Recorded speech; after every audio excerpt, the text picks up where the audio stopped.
Hi, I'm Jessica Nieves, and I am a plant-based lifestyle coach, author, and a mom of 3 vegan children. I became vegetarian around 2012, and the reason why that actually happened was because I started volunteering at an animal shelter, and I just connected with the animals, and I happened to just connect with some people in rescue. And while online, I came across some horrific footage of animals being skinned alive in China. So that blew my mind, and I just started thinking and started doing research because I was like, okay, if this is happening to animals in fur farms, then what is happening elsewhere? And I just went down this rabbit hole, and I was horrified, I was devastated, I just couldn't believe what I was learning. And so I decided to just cut out meat, basically. I didn't really know about like the dairy and egg industry so much, continued on like that for several years. And then I started learning more and more, and I connected with dairy and eggs. I think it was about 6 years later. So I've probably been vegan for the past 6 or 7 years or so. 2018, 2019? Yeah, okay. Something like that. And was there like something specific that gave you that epiphany to go vegan, like to cut out the dairy and eggs? I learned about it, and then I went to an animal rights march in Manhattan, and I was just blown away. It was a really emotional experience for me because there were thousands of people in the street, and everybody had signs, and everybody was just speaking for the animals. And then there were all these bystanders, kind of people, with their cameras looking, and I just felt a connection to all of these people, and I said, this is it. There's no way in heck I am going to support these other industries. Like, I can't do it. So that led to me just full on being vegan and saying that I need to do away with any dairy, the little dairy that was actually in my life at that point, and eggs. Prior to that, did you think dairy and eggs weren't necessarily harmful? Oh, yeah, I actually went along with all the marketing. Mm-hmm. I think my brain was telling me something different, but I was like, all right, I'm gonna get the organic eggs. I'm gonna get, I actually wasn't buying like dairy milk. I was buying yogurt occasionally, and I was like, no, this is like organic. This is okay. But I think in my heart and in my brain, I knew that it was not right. I knew it wasn't healthy. I knew it was horrible. What was happening to the animals was just awful. And, after that march, I was just like, okay, I gotta stop. Like, I know it's wrong. Yeah. Was there something there that educated you, triggered it, or was it just like it just finally made sense to you that somehow from people? I mean, it was just, you were just around people. It doesn't sound like somebody educated you necessarily. Yeah, I think I got that. I was looking at the videos online, also, and I was speaking up for animals, in some ways. I was always speaking up for the dogs, in the shelters, because I did volunteer work for a really long time. But then I started, speaking up for like the pigs and the cows, because I wasn't eating animals. I think I also felt a little hypocritical. I felt like a hypocrite, for I'm speaking up for some animals, and then yet I'm eating like a little bit of dairy here and there.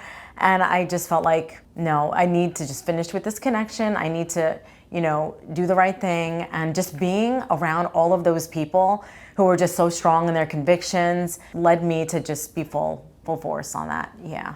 Prior to going vegetarian, did you ever feel like there's no way I would ever go vegan? I didn't know anybody who was vegan, ever, so I knew one person who was vegetarian, and I met him while I was volunteering at my first animal shelter in Jersey City. He would tell me, Jess, it's really not good eating animals, for your health, and just terrible what the animals go through. And I think that I didn't really see any visuals at that point, and I listened to him, but I couldn't really connect, just from the words.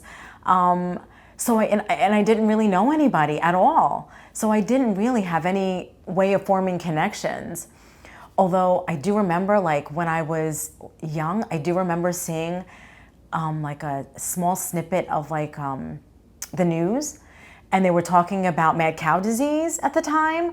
And I remember seeing a short video of them using machinery to pick up the down cows. And I was like, wow, that looks really sad, And so I remember that. And I remember feeling like a little bit of sadness but that was just like, one little point in time. I think it was a teenager, I want to say. But did you ever think, there's no way I could stop eating animals, I could be vegan, or no way, like kind of thing?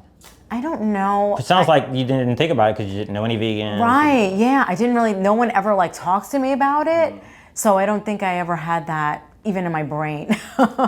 Yeah, I really didn't have like that full on awareness, and if I did, I want to feel like I would have connected, because I'm very sensitive when I see any kind of oppression. When I see somebody down and out, like my heart just goes out towards them. And I feel like that, I wouldn't see like an animal and just be like, okay, they're just suffering right there in front of me. I can just go and eat my steak, or I can eat a hot dog or whatever. I just don't feel like I could do that. But because you didn't see the suffering, you never made the connection, and you just ate the steak without thinking. Yeah.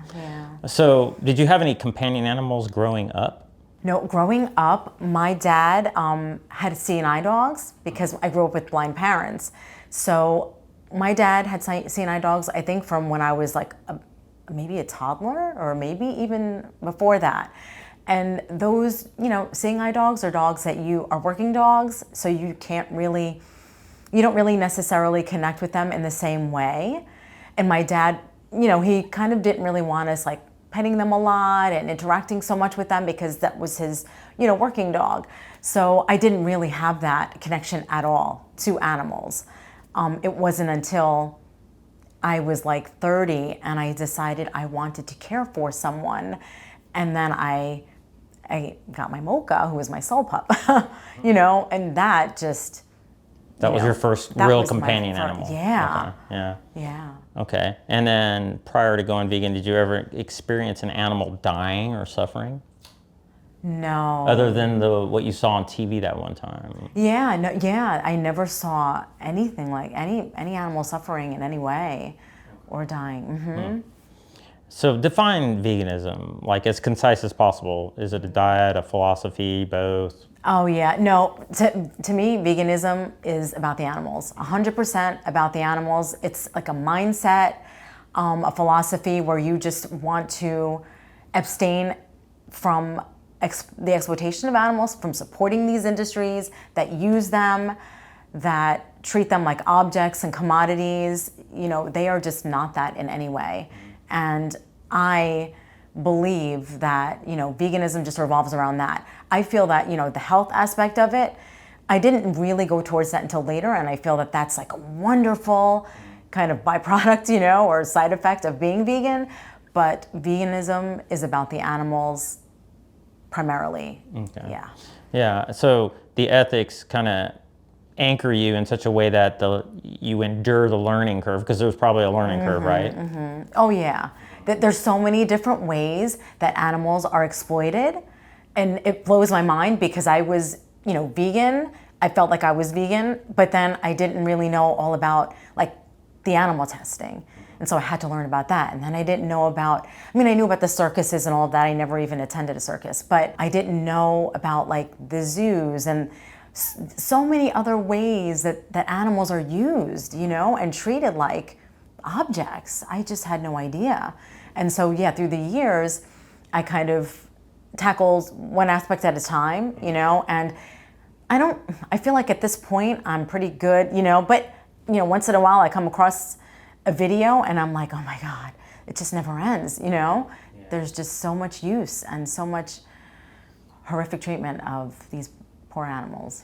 Yeah, but humans are animals too, right? Yeah, so it makes sense that what's healthiest for us should be considered as well, right? To an extent. Yeah. There's a learning curve there too, like how to eat this way maybe as well, right? And as an ethical vegan, do you feel like that anchors you to veganism in such a way that you can endure the learning curve of how to eat this way, because you probably didn't know how to eat this way prior to eating this way, right? Right, no. and then also you have to deal with the social pressure, so you deal with all these two major things, and you have the ethics there to anchor you, right? Always, yeah. Always have the ethics. Like people, I think at this point, somebody could tell me, Jess, you're gonna die if you don't have such and such, in your diet. I will just say, all right, then so be it. I guess there is no way in heck that I'm ever going to go back to causing suffering on my part. I'm not going to pay for that.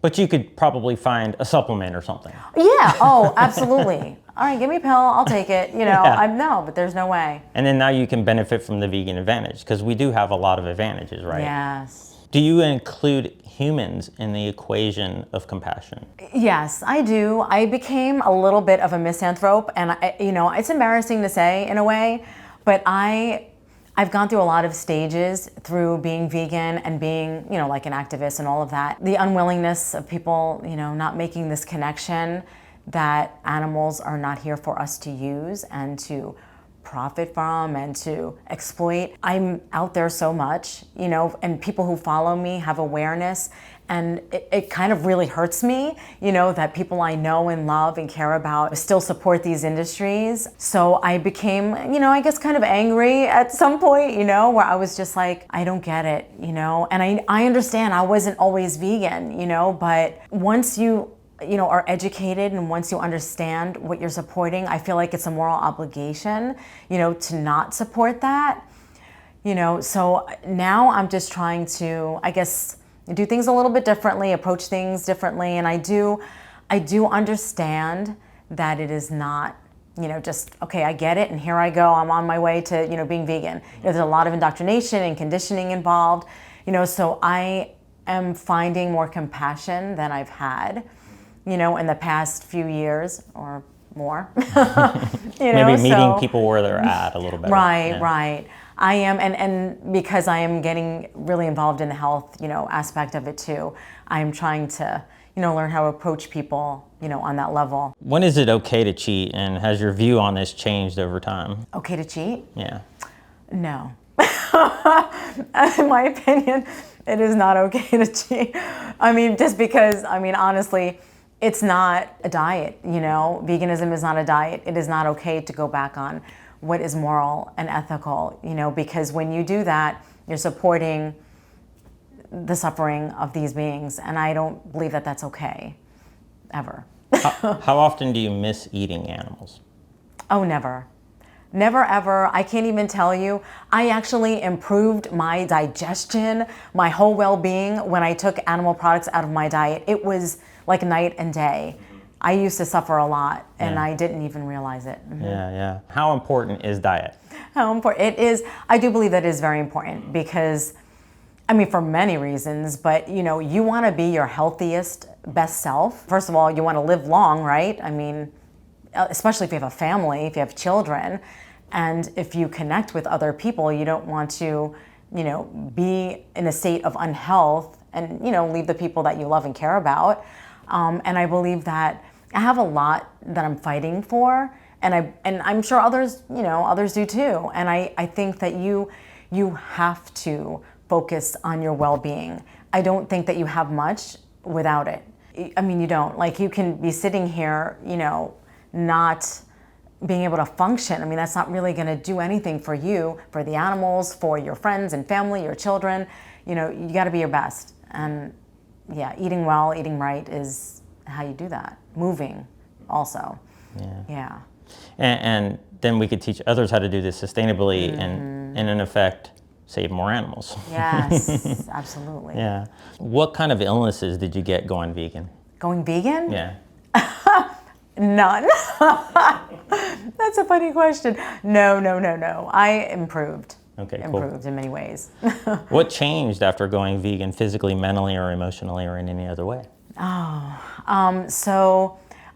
Right away, physically, I used to literally feel really sick when I would eat animals. It would kind of just go through my system, like what I ate, and I thought that was kind of normal in ways, and even eating like cow's milk, dairy products, and eggs, I would just feel like my stomach would feel sick and nauseous, and I thought, well, maybe I'm lactose intolerant. But what do you do for that? I don't even know, and I just continued. But once I took out animal products, it was like, oh my God, I feel so much better. I didn't have that sick feeling, that no nauseousness, no stomach pain, digestion pain after that. And that to me was just like gold. And then just emotionally, I feel like comfortable, and I feel like I don't have all of this suffering in my heart and on my brain. Like I am not responsible for that anymore. And that to me, I feel so good about that, not having that on my conscience anymore. Yeah, and I just all around, it's just been so positive for my life. And I identify with being vegan. Like that's one of the first things I identify with. I am vegan, I'm a mother, but I am vegan, and that's to my core 100%. So you're one of those vegans that make sure everybody knows you're vegan. Oh yeah, I'm an extremist. I am vegan, everybody knows. Nice, nice. Mm-hmm. So why is it important for others to be vegan? Primarily, I feel like it's because you don't want to partake in the suffering of others and the exploitation of others. I feel like doing that and consuming violence and suffering, it does nothing for you as a human being. I feel like violence perpetuates violence, and if you consume suffering and consume, a lot of it to me is like almost like aura. You consume suffering, you consume the trauma that others have experienced. It comes back to you. People get sick, and towards the last couple of decades of their life, they're dealing with all of these health issues. I feel that, it derives not only just from eating animal flesh and the cholesterol and the saturated fats and all of the hormones and everything in the animal, but you are consuming trauma and violence, and that has to affect you in many ways. It's interesting you should say that. Over the last 5 years I've been doing this, at least, I've heard quite a few people mention the same thing you just said there, like you're consuming the fear, the pain, and the suffering. I've heard that there's actually a scientific explanation. Because like when somebody says that, it's like, how do you consume fear? It doesn't sound very tangible, right? Right.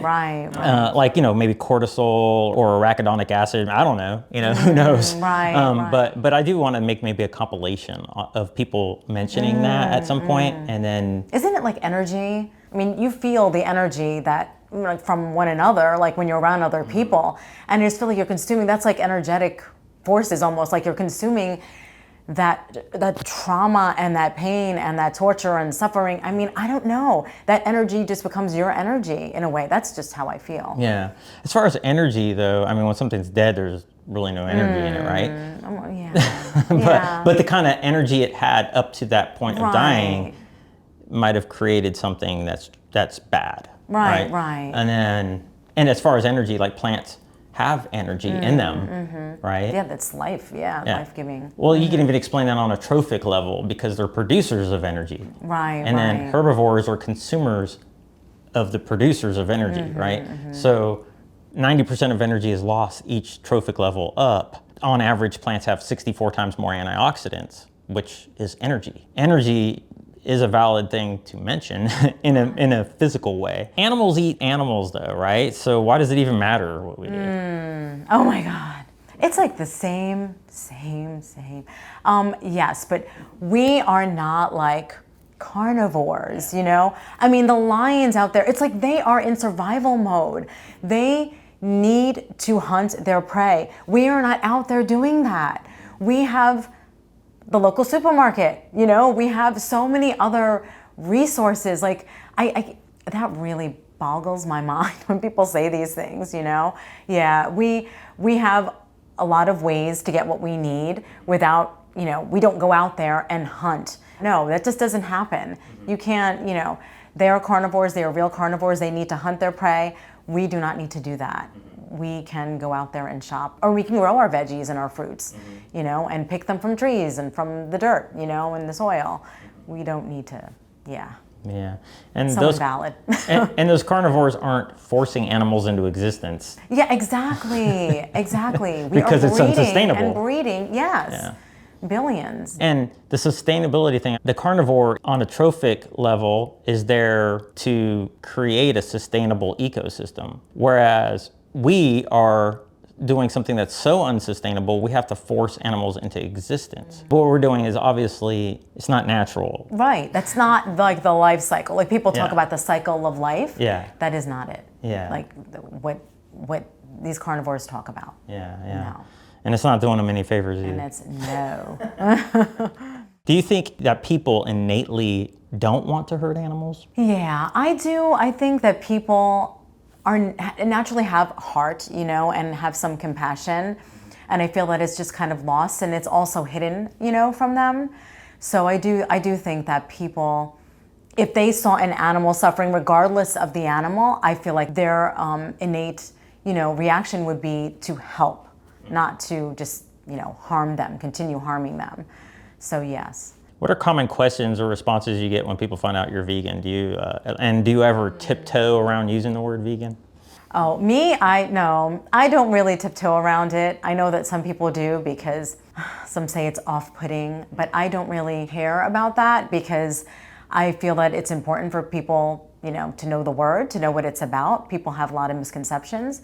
So no, I don't tiptoe around it. I think that people need to know that it's a philosophy and it's a mindset and it's about the animals. And I think people's idea of veganism revolves around health, just primarily. It's a diet, and people will ask me, well, do you feel weak? Do you feel tired? Do you, how much protein do you get? They'll ask me all sorts of questions like that, and, I'll explain it to them, but it's just so many misconceptions that they have. Yeah, so those are the basic questions that you usually hear? People, recently actually, somebody asked me, do I feel tired? Do I feel like I have low energy? And I'm like, no, not at all. I have 3 young children. I'm not low in energy. I need to have that.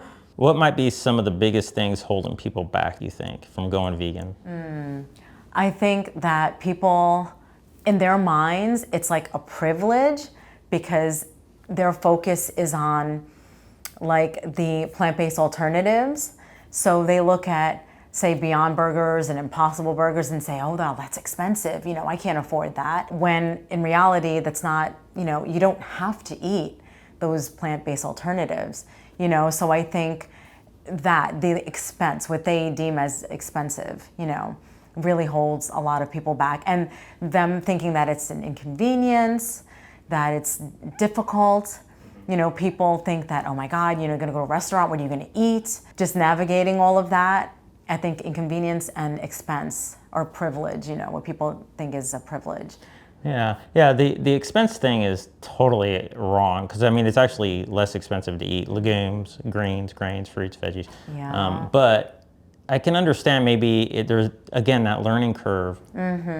But what better thing to learn than how to take good care of yourself, right? Yes, exactly. So why not take a little time to put love into what you're eating? Something that loves back, right? Right. Yeah. What would you say if somebody sat down with you, maybe you're out on a date or you're just hanging out with somebody new or just a friend or whatever, and they said, hey, do you mind if I order chicken? I would say I prefer not. I actually, at this point, if I go out with people, I'm like, I will recommend a delicious plant-based restaurant for us to go to because I really don't want to be around others eating, animal products. I feel like emotionally drained, when I'm around that. And I prefer to take myself out of that equation. So I would say for the past, even 5 years or so, I have not really been in that situation. I will either, not attend or I will go after. If it's like an event, I will go at like the tail end of the event. Or I will ask, people to go to a plant-based restaurant, There are so many really good ones, that I've been to that I can recommend. And yeah, that's definitely my preference. And I think people know me at this point that they are not going to say, Jess, let's go to like, steakhouse. Yeah, a steakhouse. Yeah, they know that that's just a no-go. Yeah. For me, it's not going to happen. I guess you could be missing out. Some might say you would be missing out on an opportunity to advocate, but then you could still advocate. Somebody says, why didn't you come? And you could explain, right? Yeah. Right. And I advocate in so many different ways. Like I will put out plant-based recipes all the time. And I will send text messages with like pictures of, what I've made or eaten, in the past day for people to see. I definitely give that little information here and there. Has there ever been a time somebody has presented an argument that made you question veganism? No. People have said, oh, well, I will not raise my kids being vegan, because, I'm worried about their health and all of that. And there was never a question, because I know, and I'm very firm, not only in the ethics, but in the health, and how healthy I want my children to grow up being. So yeah, no, nothing. What do you think is the most effective way to encourage others, or how do you go about it that you think is effective? I think there are so many different ways, and I feel like people have to do what's comfortable to them. So for me, a lot of it has been, going out there in the public and like attending protests and like disrupting. But I also incorporate a lot of like the food aspect, the plant-based aspect, because I know a lot of people connect with that. A lot of people are foodies, and a lot of people love when they see something that's delicious and then they ask questions. A lot of that, I believe, is very helpful for people. And so I do a lot of that, especially now, but I do a lot of posting videos of like the reality, and also posting videos of animals in happy environments. So I do volunteer work, and I share a lot of, myself and the animals, or my children and the animals, and just the way that they deserve to be treated and deserve to live in freedom.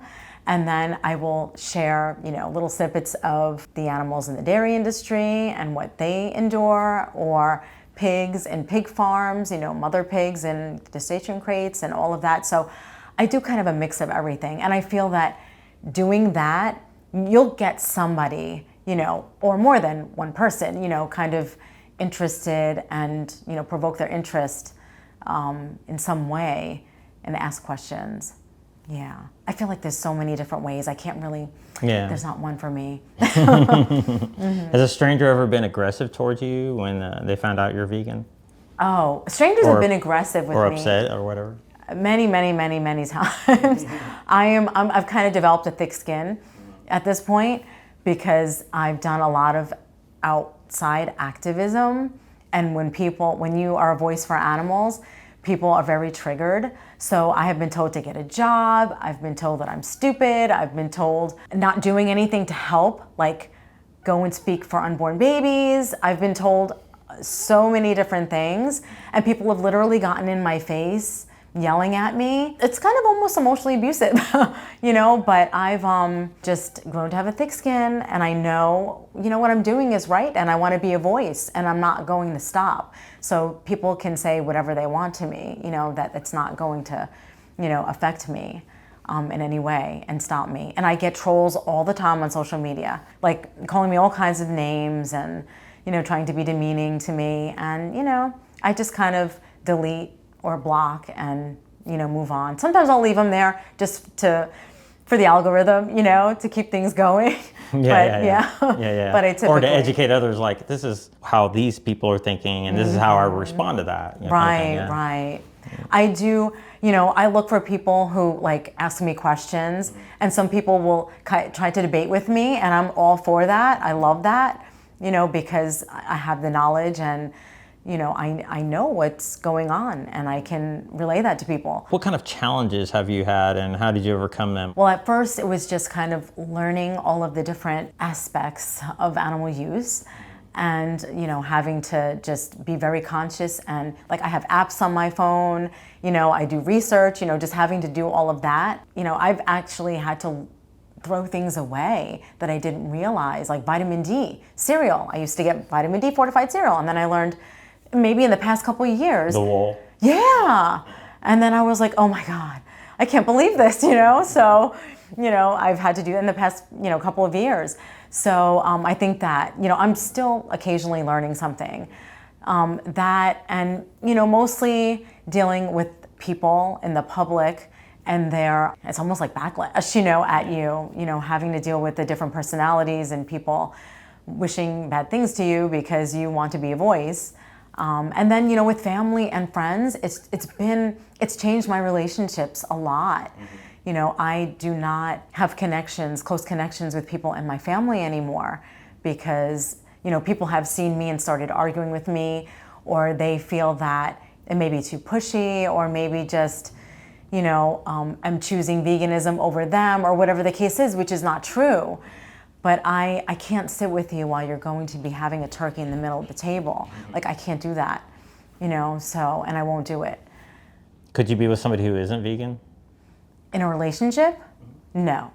I won't. I was married and I became vegetarian and he became vegetarian with the education. Then I became vegan and he became vegan with the education.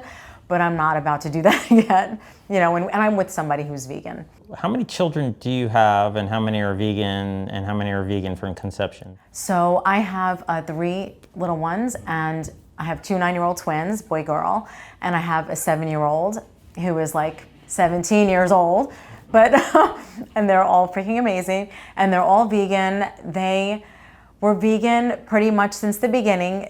I went from breastfeeding to almond milk, and they never ate animal flesh or anything like that. So all they know is eating plants, and they see eating animals as gross. Yeah. You were vegan before they were all. I was transitioning, maybe. I was more going towards veganism. Okay. I was not eating animals at all, but I had like the tiny bit of dairy in my diet in the beginning. Yeah. Right. So and then they wean. Did they wean into all vegan stuff or a little vegetarian? Yeah. No. I mean, they were in the way beginning, which they don't even remember. Yeah. Like if I had people over, and I ordered, say, pizza, you know, they would have a little bit of that. It was that sort of situation. I wasn't feeding them, you know, like they weren't drinking cow's milk or anything like that, or eating, you know, egg products. So it was a tiny bit. Well, they don't remember. They had to be pretty old for them. I say old. Oh well, like for the 2. For the cheese or something. Yeah. I mean, but like for pizza, I mean, so. Well, I guess they were like 2 probably. Okay. It wasn't. Yeah. So before 1.5 yeah. So was that like often? No, it wasn't like an often thing because I didn't really, I did it for when people would come over, and that was in the beginning of my whole transition.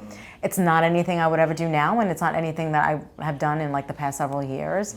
But yeah, in the beginning I would say, well, you know, they're not vegan, I will get them something because they might want to eat a pizza, and then everybody would eat it. Yeah. You breastfed for how long? Yep, for like a year, over a year. Okay, and then what kind of foods did you wean them into? And then, so it was mostly like the rice and beans, and all the veggies, and all the fruits, and then like the black bean burgers, stuff like that. And then as they, you know, got older, they would eat whole foods with some of the plant-based alternatives.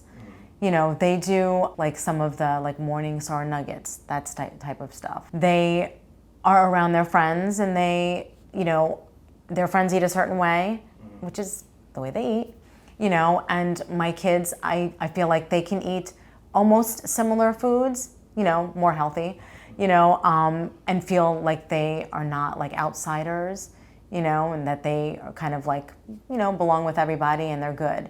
You know, and they will bring like tofu, and they'll bring some days like mac and cheese. You know, so it really. But it's a mac and cheese like this non-dairy. Non-dairy, of course. Yeah. Non-dairy. So and sometimes they'll want like my Isabella loves the tofu, so we'll do tofu sandwiches. You know, with like sauces and things like that, or pasta, and you know, so we have a lot of the whole foods with a little bit of the plant alternatives. Cool.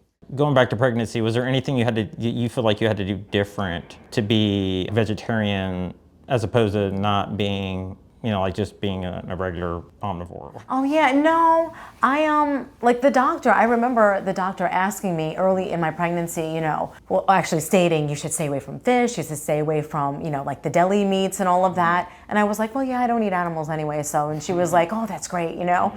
So I didn't really do anything differently in that way. Yeah. As far as like the infancy phase, you know, where you're breastfeeding and introducing solid foods, did you feel like you had to do anything different there other than just avoiding the meat, eggs, and dairy? Yeah, no, I did. I used like the bullet.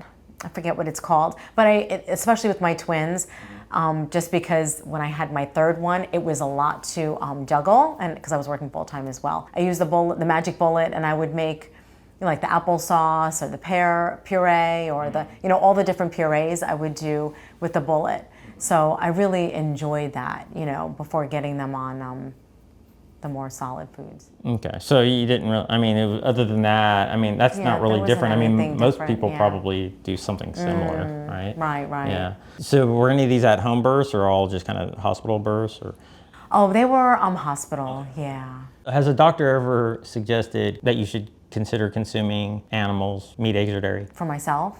For you or for the the kids, yeah. When the twins were young, when they were little, probably not even like a year, a little over a year, and I was weaning them, the doctor told me I should give them dairy. And I said no. I said no, I'm not going to. And I'm like, they will not eat dairy. I mean, it's for ethical reasons primarily for me, but I told him that, and then he was like, oh, okay. Why did they recommend that? Because most doctors believe that you need to get dairy for the bones and the calcium and all of that, when you don't really need that. But I think that's just what they know. And what they they're familiar didn't with. put up a fight at all, like. He didn't. I think because he just saw my face, then he knew that I was not about to give my children. Why do you think it's important to raise children vegan? Compassion is the most important, trait that somebody should have. And for them to grow up being compassionate towards animals, just to believing that, we should not be harming anybody. We shouldn't be harming humans, and we shouldn't be harming animals, Like, there is no reason to. And we can be happy and healthy without, supporting that. And I do talk to my children a lot about the health aspect, because I tell them that I want them to grow up being healthy. I don't want them to be sick like most people, when they get older. And I said, it's really sad that a lot of, people that are going to end up being sick in their older years, and it's not their fault, they just are not educated. But I want you to have a good start and to live this life, so that you're going to be your best, for when you grow up. And I am hoping and praying that this remains their life forever, What do you think's different about raising children vegan as opposed to raising them not vegan?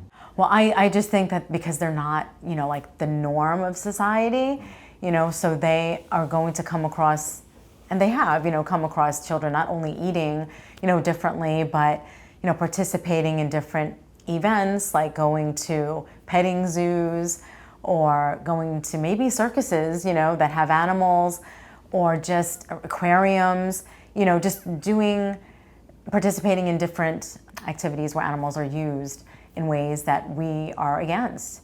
So a lot of that is what, they're already seeing. And I think that it's difficult because you kind of almost feel like, or they kind of feel like they're not able to participate, not that they want to necessarily, but they're an outsider, and nobody wants to feel like an outsider, So there have been situations already in their school where they went to the zoo and I said, we're not going to support that.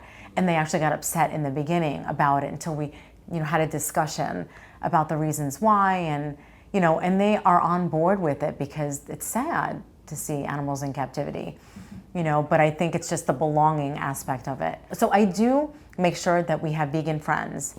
We have a whole vegan friend group, and we hang out, with others and go to sanctuaries and just meet at restaurants or go, picnics and things like that, because I want them to have that, like fellowship with others. Mm-hmm. Do you believe it's absolutely the healthiest way to raise your children physically and mentally? Yes, I believe, 1,000%. Children are at a disadvantage, and, I see their friends and I see children just being out and about, that they are at a disadvantage, health-wise. It's worth mentioning that this isn't necessarily a panacea. I mean, they could still get sick, they could still get cancer. Oh, right. Yeah, I just feel like their odds are so much better of, not. Considering how this may reduce the risk for chronic disease, do you think this should be the default way that others should consider raising their children? Yeah, absolutely. I feel, bad for children in some ways, just because I feel like their head start might not be as good, as ours and as others who are raising their children vegan. Like, I want the best for all kids. That's all I want. And the best for all humans. A lot of that revolves around what you put in your body. What about those isolated cases where parents have been arrested for abuse or neglect who are raising their children vegan? Oh my goodness. People like to, I feel like I personally have experienced that where they'll bring up, oh my God, well, this person, their child died. First of all, we don't even know how they were feeding their child. With every diet, there is some planning. You can't just feed your kid chips all day, You have to put what is nutrition in their diet, And so they can be vegan and they could just be eating broccoli all day. Like, you need other nutrients in your body. You need a wide range of plants. That was totally atypical, and like, we can't use that as like, all right, that one person, that happened to that one child. I mean, it's horrible, but that they obviously did not know what they were doing necessarily, as far as plant-based diet goes. Yeah, and it's probably good to look at statistics when those things happen. Like I looked into this one year because there was a vegan child that died. It was just this random, isolated thing. But that year, 20,000 other infants died that year. It's just a little inappropriate to hyper focus on one.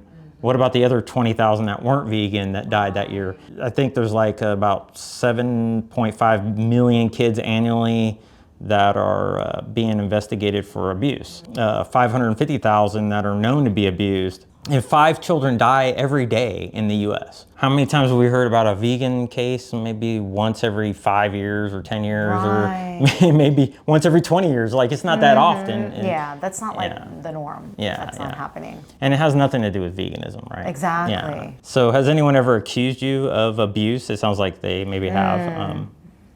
I mean, online, people might say that, but in person, nobody has ever said that to me. They probably know better. What would you say if someone accused you of forcing your beliefs on your children? Yeah, that's happened where people have told me, oh, so you don't give your child animal products, so you're forcing them to be vegan, you're forcing them not to eat animals. And I'm just like, well, the reality is that people are forcing their children to eat the animals they would love to cuddle with. Children love animals. Their rooms are like decorated with stuffies, and all kinds of animal like pictures and things, and then we feed them those animals, the majority of people. So no, it's not. Yeah. How do you know they aren't eating animals when you're not with them?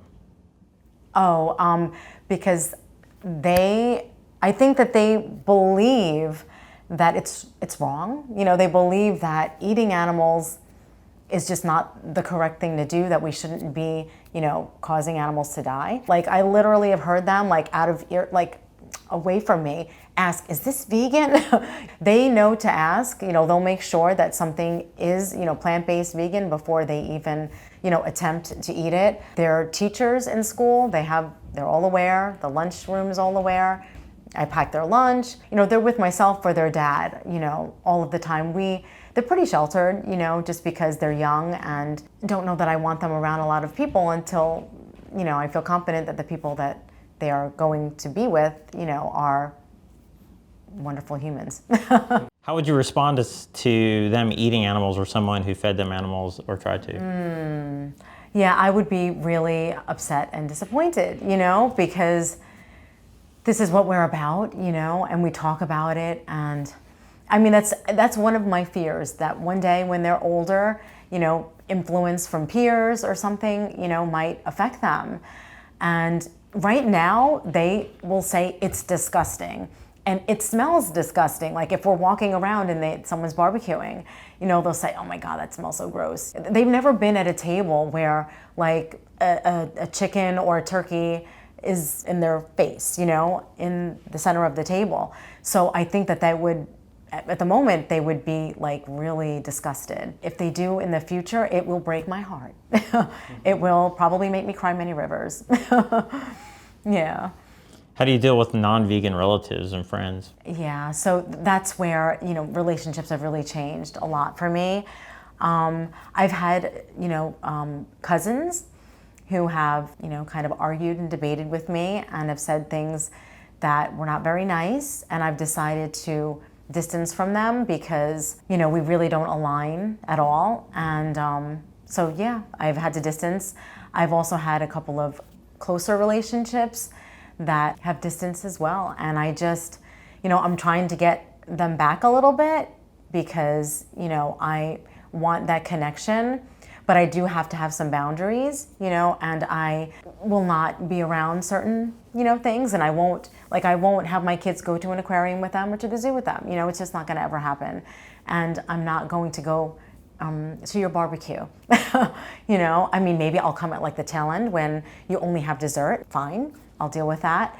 But otherwise, no. So the relationships have definitely changed a bit. And it's sad in some ways, but I do feel like I need the boundaries for my mental health, because it's difficult. I've seen animals, literally before they've gone into a slaughterhouse. Like, I cannot sit with you, regardless of who you are. It's just, I can't do it.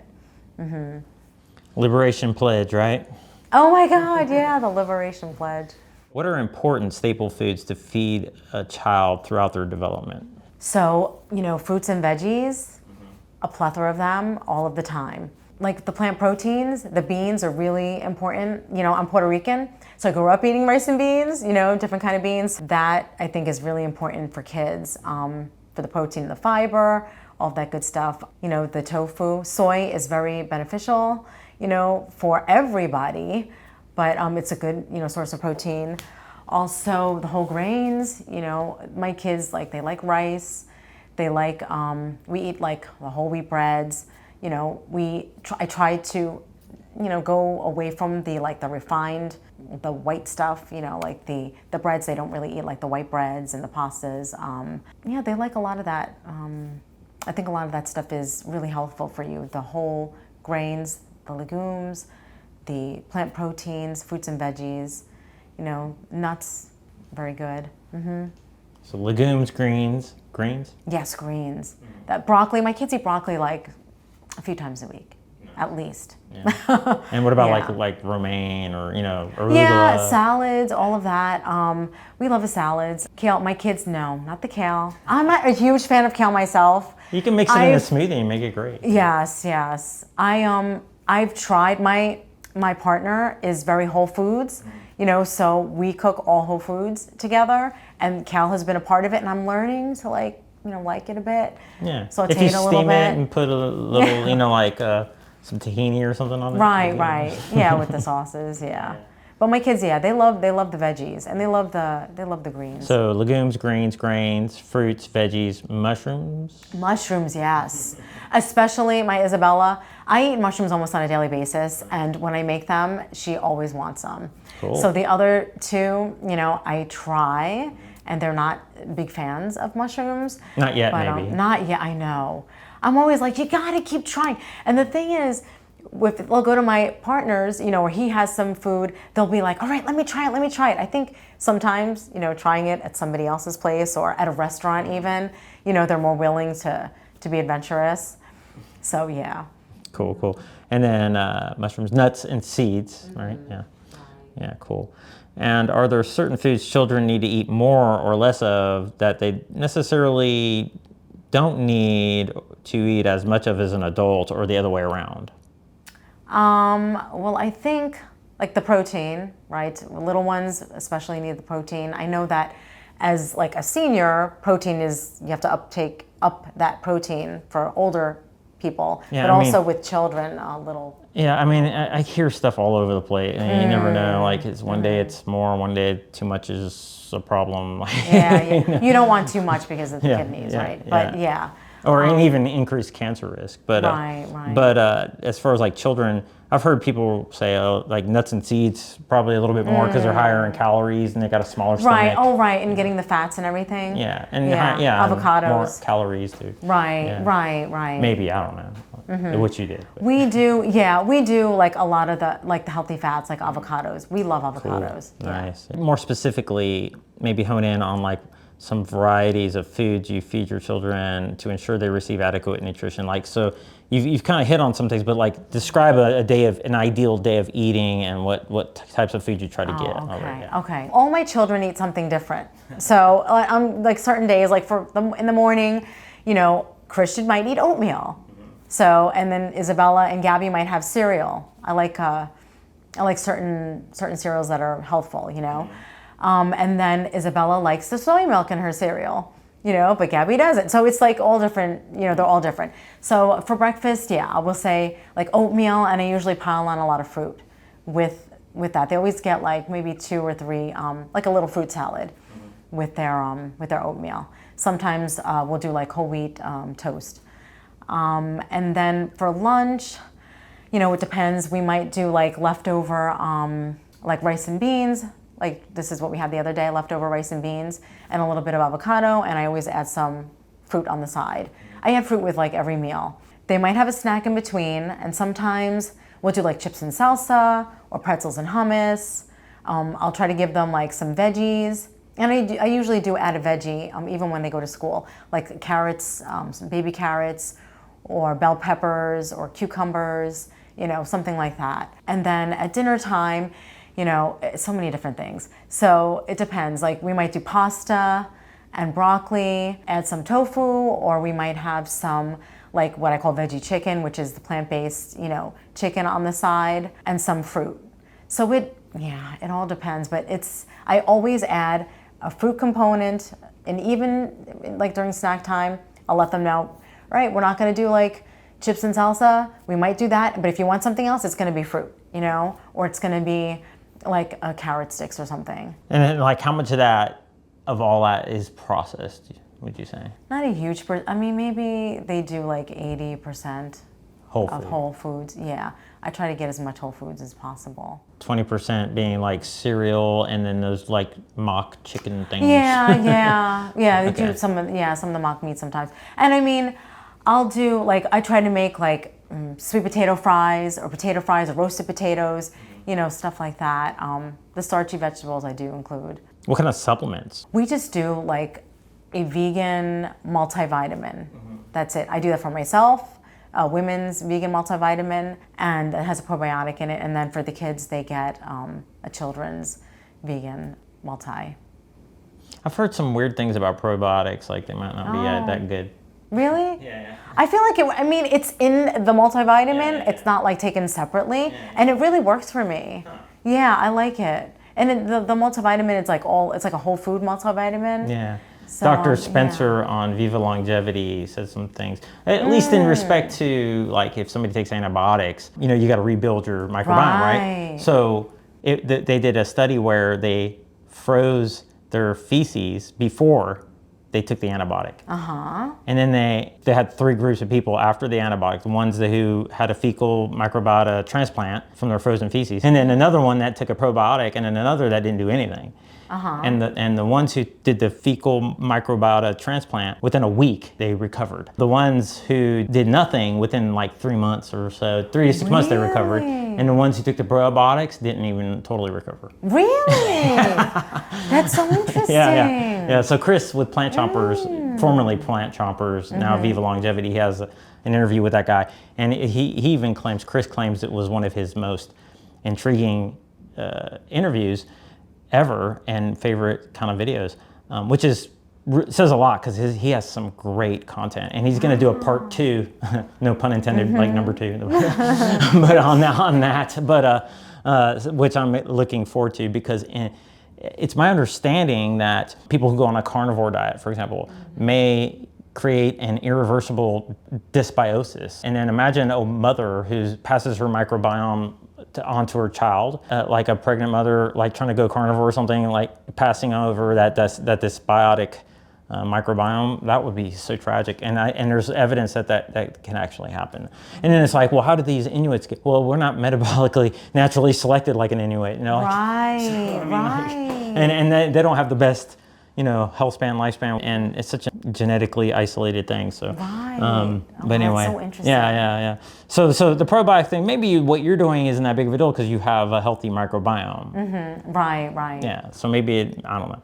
So the supplements that you take and they take, they're probably not like a lot of people. Non-vegans, they support the supplement industry, right? Yeah. And so they're taking supplements too, and they're giving their kids supplements too, right? Probably. So it's not like we're doing something abnormal there, right? Yeah. No. I don't know. In my opinion, most people don't eat really well. So I feel like like a supplement that I take, because sometimes I don't eat as much as I should or whatever. Everybody if you're busy, it just happens. So I do just like to take that, just to. And if you were to boil it down, the only one you may, if you're eating perfectly, would be B12, right? Probably. B12, right? B12, yeah. And it's probably more natural to take that than through an animal that will supplement it, because most of those go to the animals, right? Yes, I know. And some people don't even absorb vitamin B12, so. Yeah, exactly. Yeah.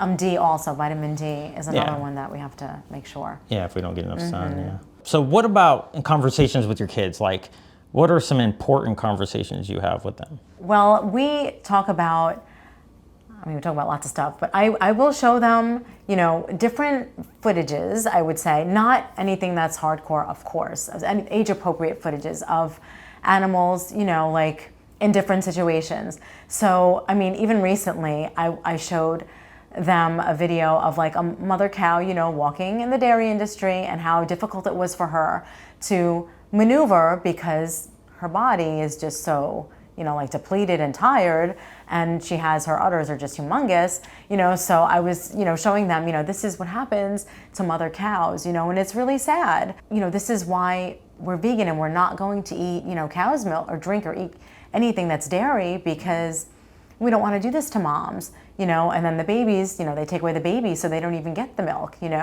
So we talk about, the animal aspect a bunch, and we talk about, I'll constantly show them happy videos of the animals, like playing together at the farms, at the sanctuaries and all of that, because, they're fun, and they get to see, I don't necessarily do like the friends not food thing, even though, like they're our friends, but that's not the reason to be vegan, just because they're your, I don't know, the friends not food thing is, I'm not really that keen on, but, but, I'll show them, like this is the way that they should be living, this is their happy life, and they love it, and they'll laugh, and they'll see them from being in sanctuaries too, and we do have the health conversations, and I tell them, I talk to them about their grandpa and how he was pre-diabetic, and I kind of explain that to them as simply as I can, just how that can affect their health and how long they live. And for the viewer, because you and I were talking about that before we started rolling, like so he's now vegan? My dad, I say that he eats very minimal animal products. He might be more veggie than vegan, but he is not consuming barely any. Okay, but he was able, by increasing his plant intake, he was able to reverse the pre-diabetes? Reverse the pre-diabetes, He does not eat animal flesh anymore. He doesn't eat meat anymore, and his A1C went down. It wasn't really high, but it went down significantly, from what it was. And but it sounded like you said he eats some animal products. I mean, dairy. I think he eats possibly a little bit of dairy. His girlfriend brings over like cow's milk, but I think that's mostly for her. So and he is well aware of the health. So he eats a lot of veggies and a lot of, he eats a little bit of fruit. He eats more veggies than anything, I would say. And he doesn't eat a lot. Like, he doesn't consume a lot of food in general, just because some people eat to live. He says some people live to eat. He eats to live. Okay, sounds like a Furman guy. Yeah. That's good. I mean, and I have noticed there's a lot of older people that eat very little, and I think it's probably, like you were saying earlier, like they need to increase protein. Well, I don't know, like right. It's a questionable thing, and I do see a lot of very old people doing a good job at doing that hara-hachi-bu, 80% full, not overeating, which I like eating so much. It's so easy to overeat. Right. So I'm like, I'm wondering if I need to be more like them. But anyway, so it sounds like you have the conversations of health and ethics with them, and you've mentioned the grandfather to them and how he was able to ameliorate some of his issues. And anything else there? We actually talk about the environment a little bit. I feel like they're really young to understand a lot of the environmental impacts. But we talk about, I let them know, how much land it takes to farm animals, compared to plants. And I let them know that a lot is going on in this world that's detrimental to their future. And I tell them, it kind of get a little bit sad about what's going to happen. And I'm hoping that, they can live full lives, and, because we just don't know what's going to be at this rate. Yeah. Yeah. So as far as the ethical component, how do you go about doing that with a child? Well, I mostly just let them know that we don't want to cause animals to be hurt, to be in pain, and that the word suffer, I use the word suffer, but I use that along with pain, because pain causes suffering. I let them know we don't want to be responsible for that. Like, I don't want to pay for that. If we eat animals, then we cause them pain and we cause them to die. We don't want that. We want them to live. There is no reason for us when we can eat something else, Yeah, but I mean, like, are you just sitting around and you just kind of randomly bring this up, or they ask you questions, or is it a book, or you watch a certain movie, or? Yeah, usually I want to say that sometimes it's like a book kind of a thing, and I look at stuff, if I'm with them and I'm on my phone and I show them something, we'll talk about that, or we'll talk about, they'll tell me like a friend's mom is like sick for whatever reason, and I'll kind of let them know we cause something to happen to animals, people eat the animals, and this is what happens to the health. So it's all like connected. They know that I go to sanctuaries a lot, and they have been, so then we'll talk about, this is the way that they live. We don't want to cause them to not live this way. So we don't want to cause them harm and pain and suffering, because we want them to have a full life. So it's a lot of contrast. It comes up frequently. For some reason, it just does, because of the way that we eat and their friends, and all of that. Like, they come into contact with that, through their friends. So, and like, for an example, their friend came over the other day. He wanted to eat what they were eating, which was like pasta and veggies and fruit. And I said, okay, you can have some. And then we have the sprinkled Parmesan, cheese. And he said he wanted some. And I said, okay, it's plant cheese. It's not cow's milk cheese, because we're not baby cows. And I'm like, so we don't like support that stuff, and so he was like, okay, and he had it and he loved it or whatever. But like, I kind of like hit even their friends, with little things here and there. Yeah, it's fun. But yeah. So how do you normalize veganism in a non-vegan world? Do you attend like vegan events, do activism in the books and animal sanctuaries? You've kind of mentioned some of that along the way, but now this is specifically asking how you do that. Personally, I attend a lot of events. I mean, I do a lot of activism, and then I do a lot of online, activism, and I feel like people who know me, friends from even the past, they see it, and they, some of my friends from like high school even, they'll have conversations with me, and I try to normalize it, as a way of living and eating and all of that. I take my kids, like I said, I take them to sanctuaries. We go out with our friends. Most of the time they are vegan friends. Sometimes once in a while they'll see their cousins who are not vegan.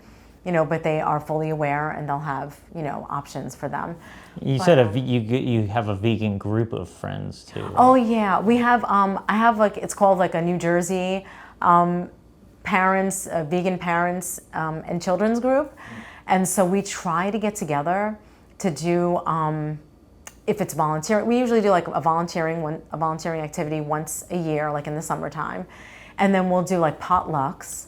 So my kids are able to like mingle with the other kids, and then, share food with them. We do that. We try to do that, like, I want to say quarterly. I've taken them to the Animal Rights March, and that was a little overwhelming for them, but they had their friends with them, so they had fun at the same time. I don't think they'll do it again because it was loud. Yeah, but they, they enjoyed being with their friends. And so, yeah, I mean, it's just like a natural and normal part of their, existence. Yeah, cool. So it sounds like you're able to normalize it. That's kind of what I'm trying to do, is normalize it with my work by showing, hey, these are just everyday normal people. If you're just doing this by yourself and you don't have anybody in your community, right, then you can feel isolated. and abnormal. Yeah, and it can make it really hard. So it's really important that we normalize it as much as possible and help people learn how to do that. And then, when you mentioned that group, is that a Facebook group?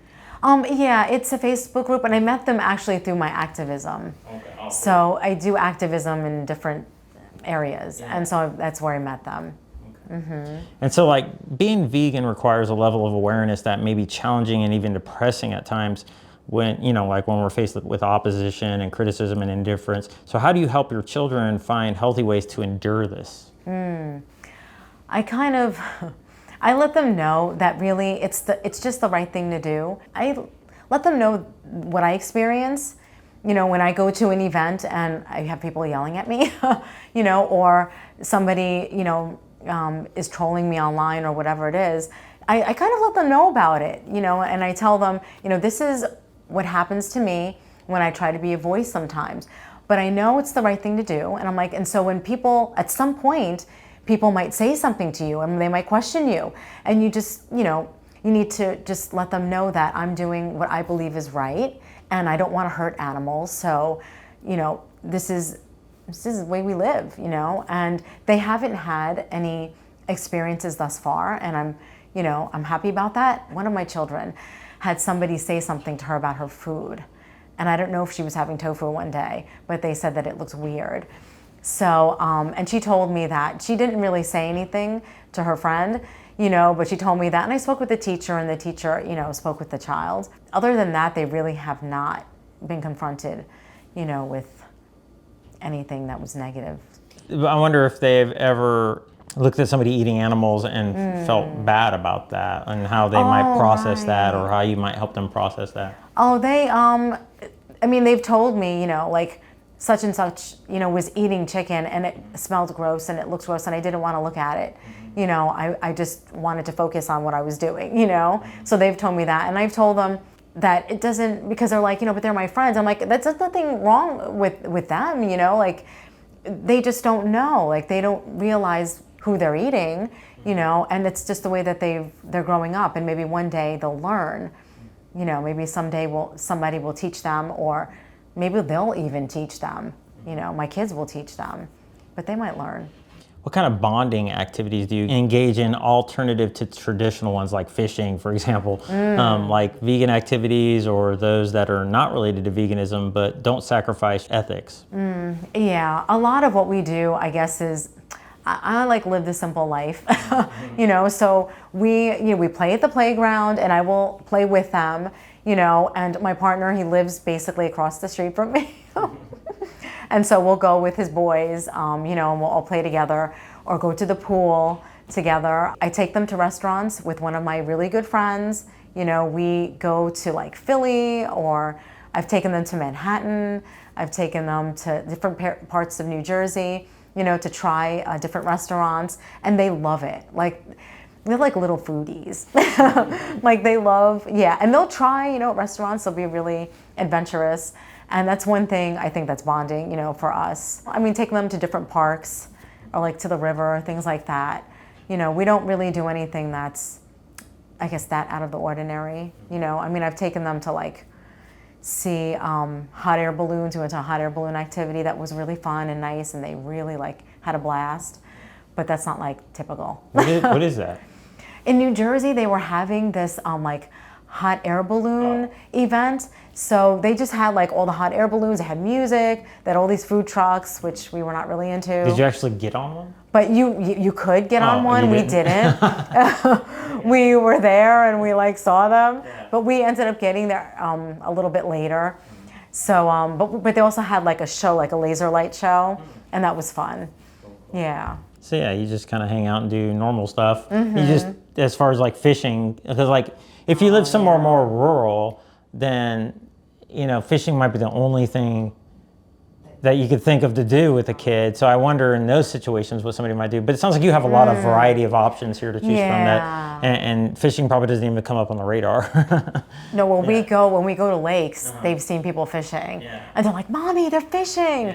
I'm like, "Yeah, it's terrible." As far as like counter will and reactance, which is like where a child does the opposite of what they're being suggested to do or asked to do in an attempt to like assert their independence. As they become more independent around the age of 5 or so, how do you or did you plan to foster their independence and avoid counter will or reactance in such a way that they stay vegan? I mean, I would say like just having like the options for them as far as, foods goes. I do even still like give them options. Sometimes I feel like this is just way too much cooking for me. but I do give them like, all right, you can have this or we can have this, You give them a lot of options so they don't resist veganism because you're like, you can only eat broccoli. Right. No, I mean, I'm not going to like deny them something that is sweet if we're outside and, like a lot of the veg fests that we go to, that's another thing. I'm like big on the veg fests. I think they're like amazing. So I will take them and, they have different like vegan treats, in different booths. I will allow them to try it, because that's yummy and they have that ability to do that. It doesn't include dairy, So yeah, they'll have that option. And there are a couple of like ice cream shops that have like plant-based options, made with like cashew milk or whatever, and once in a while, if we go for like a walk, it's kind of a long walk, but we've done it. And I will say, all right, we will get an ice cream, so, and they'll have like the plant version. So how have they been doing at school? Yeah, no, they do well. Christian, he has a little trouble focusing, which I feel like is not uncommon with boys, So he's just like really active, and my girls as well, like they're really creative and they're really intelligent kids, in their own ways. Gabriella is a little bit quieter and Isabella is just a big personality. But like her teacher loves her and thought she was super helpful in class, and she called on her a lot. She was like star student a couple times. Yeah, so they all, they're doing really well. And I feel like they're excelling in school. They sound so individualized, like they're so unique to each other. They are, yeah. Oh my God. They're so different. Yeah, that's interesting. Wow. Yeah. Do they advocate? Advocate, I won't say that they necessarily advocate. I think that they are not that outspoken. Like they're more shy in some ways. Gabby and Christian, Isabella is out there. They will always ask for the plant option. Is that plant-based or is that vegan? They'll say, is that vegan? And they'll always tell me if something is happening, like when we were driving in Bethlehem, Pennsylvania, there were horse-drawn carriages and they got really upset about it, but they're not going to yell like I'm but they, they'll definitely notice it and they will say something. I think that they're more on the shy side right now. But I would love if they would become little activists. That would be amazing. What kind of advice might you have for parents who are wanting to raise their children vegan but aren't yet? I would really have them talk about the animals. I actually have a friend who is hopefully adopting a baby. And I've helped her become plant-based. She's getting there. She knows a lot. She's very educated. So I would tell her to really, raise your children learning about the ethics part of it, because I feel like it's so important for kids to connect with animals. Take them to a sanctuary or have them watch videos, but I feel like being one-on-one, seeing a pig in real life, and realizing how similar they are to like the dogs and the cats in our lives, I feel like it's just worth it. The value is so worth it because they won't see that pig as food, ever, if they really just make that connection. So I think firstly it's that, and then helping them navigate like the plant-based, part of it and learning what foods are healthful and not healthful. My friend, I send her like reels from like Instagram, or I'll send her pages of plant-based moms, who are raising their kids, who are like have toddlers, just so they have that information and they could see the different ways that they can, make recipes. I do that, with a couple of people. Wanting to consider raising their kids vegan, you would suggest, like, it sounds like, checking out a sanctuary, learning about, what these animals were actually like, but then also maybe tap into some resources. Education and resources. Like explain some of those a little more clearly. Well, like I follow a couple of people on Instagram. They're like influencers, I guess. And they're probably pretty easy to find, those things. Oh yeah. I mean, YouTube channels. But I, in particular, gave like my one friend two of these women that I follow who do such a great job. They'll put like a little bit of the education part of it and a little bit of like, this is what I feed my toddler in a day. And they go into like the little recipes that they make, and they involve their children, which I feel like is a big part of it, because the more you get your child involved, the more they'll want to eat what you're making. I actually follow a couple of people on, I follow lots of people on YouTube, but this one woman, Bite-Sized Vegan. Oh yeah, Emily. Yeah. I've interviewed her. Yeah. Oh, I love her. She has like that whole kids, portion of her channel, and I've sent that to a few people so they can get like that real education apart from just like the foods and all that, because she talks about everything. Yeah, she's great. Yeah. Excellent. She's awesome. That's so cool that you brought her up. Oh yeah.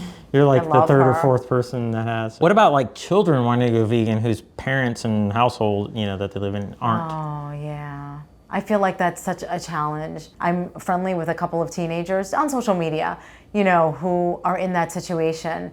And they have asked me like what to do. And I just let them know you really have to educate. Just try your best to educate your parents in different ways and let them know how important it is to you, that you don't want to eat animals and the reason why.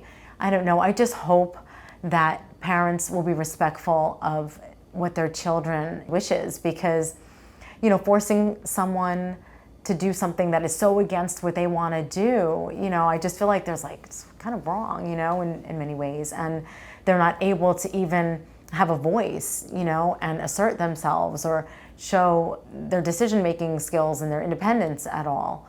I mean, I get like most parents just don't have that awareness and that education. If someone is really, really wanting to go this path, I feel like they should really speak up and, try in whatever way they can to persuade.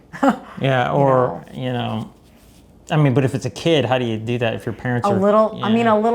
I don't know, because I feel like there are children who don't want to. I feel like some grown-ups that I know have told me, I did not want to eat animals and my parents made me. And I knew I was like vegan from like a young age. Like I just knew in my heart that I didn't want to, and it was awful. I feel like it's so difficult to navigate that. I feel like they need to speak up, but how much is your parent willing to listen to you is another thing, Now, if a parent's trying to go vegan and raise their children vegan, any tips on how to do that transition carefully, with respect to nutrition and the ethical component? Like, is there any tips there? You have given us some resources. Check out some of these influencers on maybe Instagram or YouTube, but it's probably a good idea to talk to a doctor, maybe just to make sure that they're getting their blood work checked. Right. I feel like I mean, that can be very important, yes. I feel like I've told people, try to search out plant-based doctors or nutritionists, like Google, try and search these people out, because they're going to have the information rather than your everyday doctor doesn't really have that knowledge of nutrition for children and adults. Yeah, maybe somebody who practices lifestyle medicine in particular. Right, lifestyle medicine. Yeah. I mean, my friends, I'm like, Dr. Barnard, I'm a huge fan of PCRM. I tell them, Dr. Barnard, and I mean, the plethora of other doctors. My course was with the Colin Campbell, but I'm well aware of like all of them, and I try to send them information on them because it's important. They're the go-to people. Clapper was a big deal for a long time as well. I love Clapper, yeah.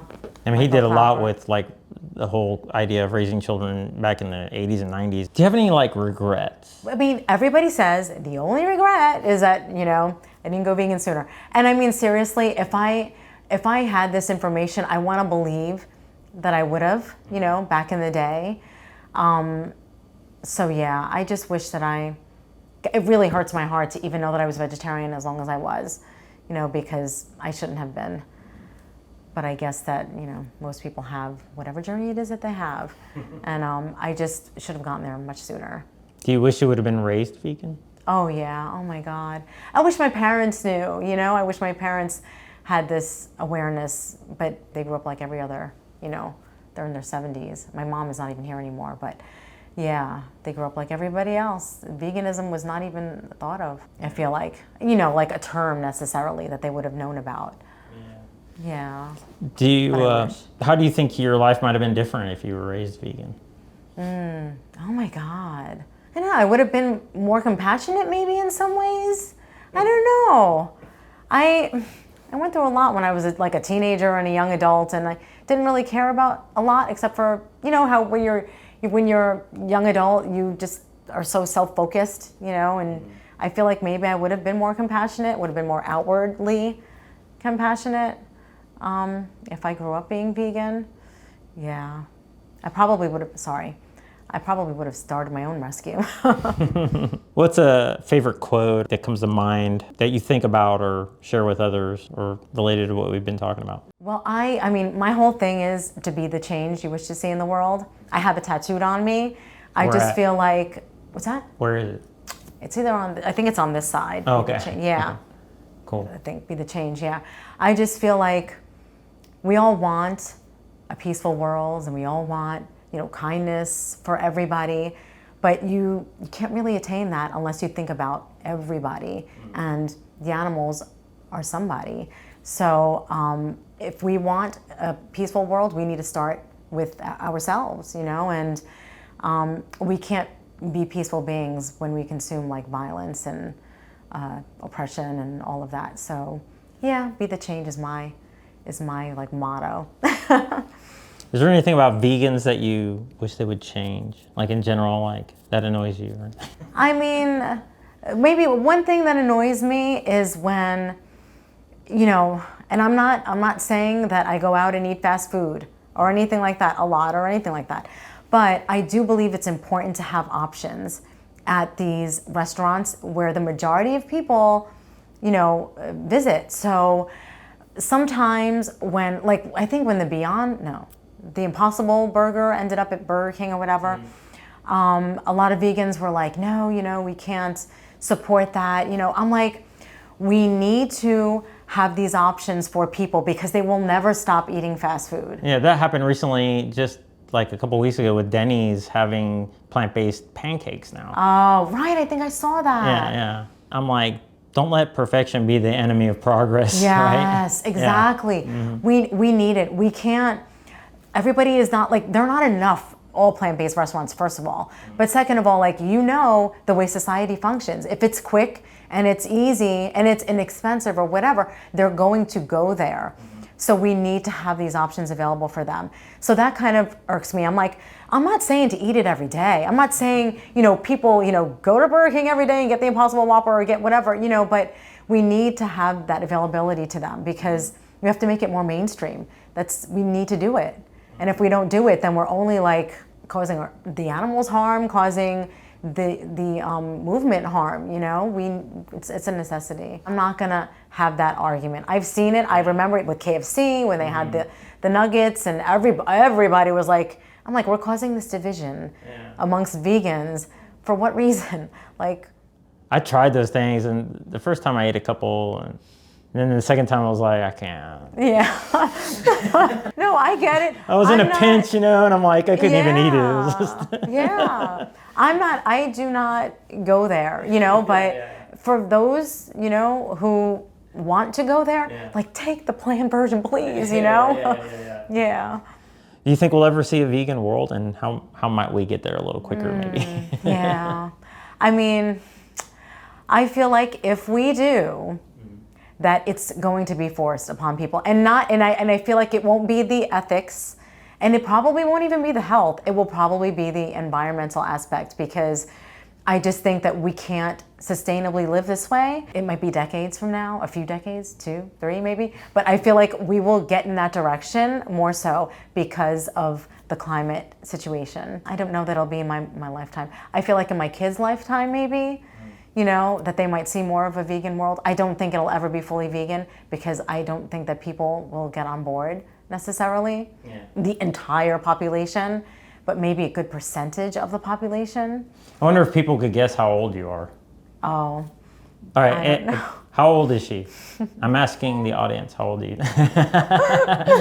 How old are you? 51. Okay, wow, wow, yeah, that's Yeah. cool.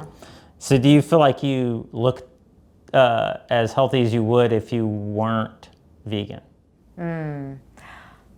I think that I might look a little bit older, I would say. I mean, that's what people tell me, you know, that, yeah. So I think I might look a little bit older just because all of those products kind of, I feel like they're very aging to people. Yeah, because, you know, we're consuming a lot of antioxidants again, and those actually, they fill up our lipoproteins, our cells, they help us fight inflammation, and they protect us against the sun, and you know, and keep the skin elasticity. I can't say that word. And if you're adding fruits and veggies, fruits to all your foods, that vitamin C is helping you build collagen and all that. So, so you're probably doing a lot of things right. I feel like personally, I look better than I would if I wasn't vegan, because I know before I went vegan, I was getting a visceral gut like my dad and his dad. You know, and I don't have that, you know, and it's been 15 years now. So, yes, and it just effortlessly vanished, you know, like it's like effortless to maintain the perfect BMI. Is that, do you feel the same way? I do. I mean, you know, I do intermittent fasting also, but when I became vegetarian, I just lost a few pounds. I was never overweight at all, but I remember I was maybe the most like 115 maybe. And then I remember after I became vegetarian, and then I was like very close to like being fully plant-based vegan. And I was like, oh, my clothes just feel so different, you know? And then I didn't weigh myself. And I like lost 10 pounds just like that, you know? And I didn't try, you know? It was just like effortless. Well, the reason why I thought of bringing this up was because you said in a couple decades, something about a couple decades. Right. Yeah, like we need to do some climate change, blah, blah, blah. And I'm like, well, you're not that old. Like, you're not going to die in 20 years. Oh, yeah, I guess. Yeah, I know. But I mean, the climate change thing is like I mean, everybody knows the climate's always changing. It's anthropogenic climate change specifically. And like Dr. Suresh Rao says, if we're cognizant of this, we could essentially be the thermostat species and have better control over our effect. What would a vegan world look like? I guess we would just live, I don't know, I want to say like in harmony. It sounds corny, but like harmoniously, you know, with animals and humans, and kind of just at peace. I just envision peace, and I envision like a world where things are even greener, you know, just you're around like just life. I just think peace and harmony, and I'm not like peace and love hippie kind of person necessarily, but I do believe that if the world was vegan, there would be so much more peace, you know, than what we have. There would have to be. It's hard to imagine how it wouldn't have an effect on people's compassion toward each other. Like, I do like to ask sometimes, like, do you feel like going vegan and being more compassionate toward animals translates into being more compassionate toward humans? Do you feel like? Yeah. If you have the heart to be compassionate towards animals, you know, there's no way that you can't be, you know, have that heart for others who are of your same species, you know? You know, there has to be that kind of a feeling. Sure, So the last question, is there anything else you would like to share about your veganism, or anything we didn't cover that you would like to get out there? I just, I don't know, I say it every day online, that if we have to like see beyond ourselves, you know, we are not like the supreme beings, you know, we can live with the others on this planet, and we can, you know, live non-violently, live peacefully and happily without just causing so much pain, you know. So I just feel like we need to focus and kind of like elevate ourselves and evolve as a species to include everybody, because and it helps us too. yeah, it helps us in so many ways. I mean, it helps the animals and it helps us, and I just feel like that has to be like the path forward. I interviewed a guy named Jim Mason, who's a pioneer in the movement, in the animal rights movement, and wrote some pretty great books. One with a couple, at least, with maybe with Peter Singer and stuff. And he feels like right now people in general have a lot of anxiety and just this undercurrent of negative energy that exploiting animals directly creates. Right, Yeah, right. He articulates it so well. He's really into that. It feels like that's kind of what you're hitting at. As far as learning more about you or following you, you're a life coach or a health coach maybe, right? Yeah, I am working on a plant-based lifestyle coaching business. So I'm developing my app right now. And my focus is on women who are like my age. Yeah. So between like 40 and 60 and going through like menopause and just dealing with a lot of the symptoms of menopause and maybe want to lose the weight and feel, you know, good in their skin and all of that. I feel like I really navigated it well, and I feel like a lot of that had to do with my diet and my lifestyle. And so I do want to help others who are, you know, kind of suffering with it. It's a hard time for a lot of women. So I'm doing that, yeah. And then I'm also trying to promote my book, Essentials of Intermittent Fasting for Women 50 and Beyond. And I'm hoping that, you know, I can help women in that way too. So how can they find you? Do you have a website yet? So I don't have a website. I have a Plantify with Jessica app. A Plantify with Jessica.passion.io. Okay. So it's like a subdomain. It's called a Passion app. Yeah. Okay. Yeah. So a lot of coaches apparently have and consultants have this app. Okay. So we'll put a link to that in the description. Oh, thank you, thank you. And I'm all over social media. I'm doing my activism and just Jessica C. Nieves on Facebook, and Plantify with Jessica on Facebook and Instagram. I'm all over the place. But I really, you know, I just want to be a voice for the animals, and then I want to help, you know, women with their health journeys too. Awesome. Well, thanks so much for your time and all you're doing and raising compassionate children and being involved in this project. I really appreciate it. Oh, thank you so much. I appreciate it.